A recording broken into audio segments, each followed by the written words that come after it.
Hello guys, welcome back to the channel. In today's video, I'm going to show you how you can remove objects from your photo for free using AI.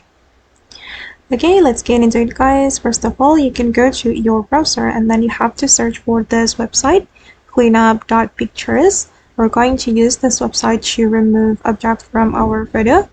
And after you have found this website, you can open it and then you're going to upload your photo right here. You can click here or drag an image file.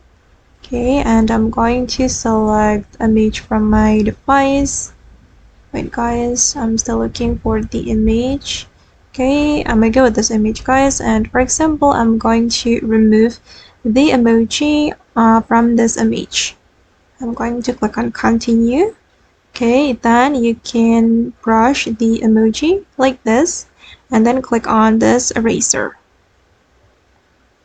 Okay, and as you can see that the emoji has been removed from my image. And if you want to download the result, you can click on download and the image will be saved to your device. Okay guys, and that's all the way to remove objects from our photo for free using AI. I hope this tutorial will be useful for you. Thank you so much for watching and bye!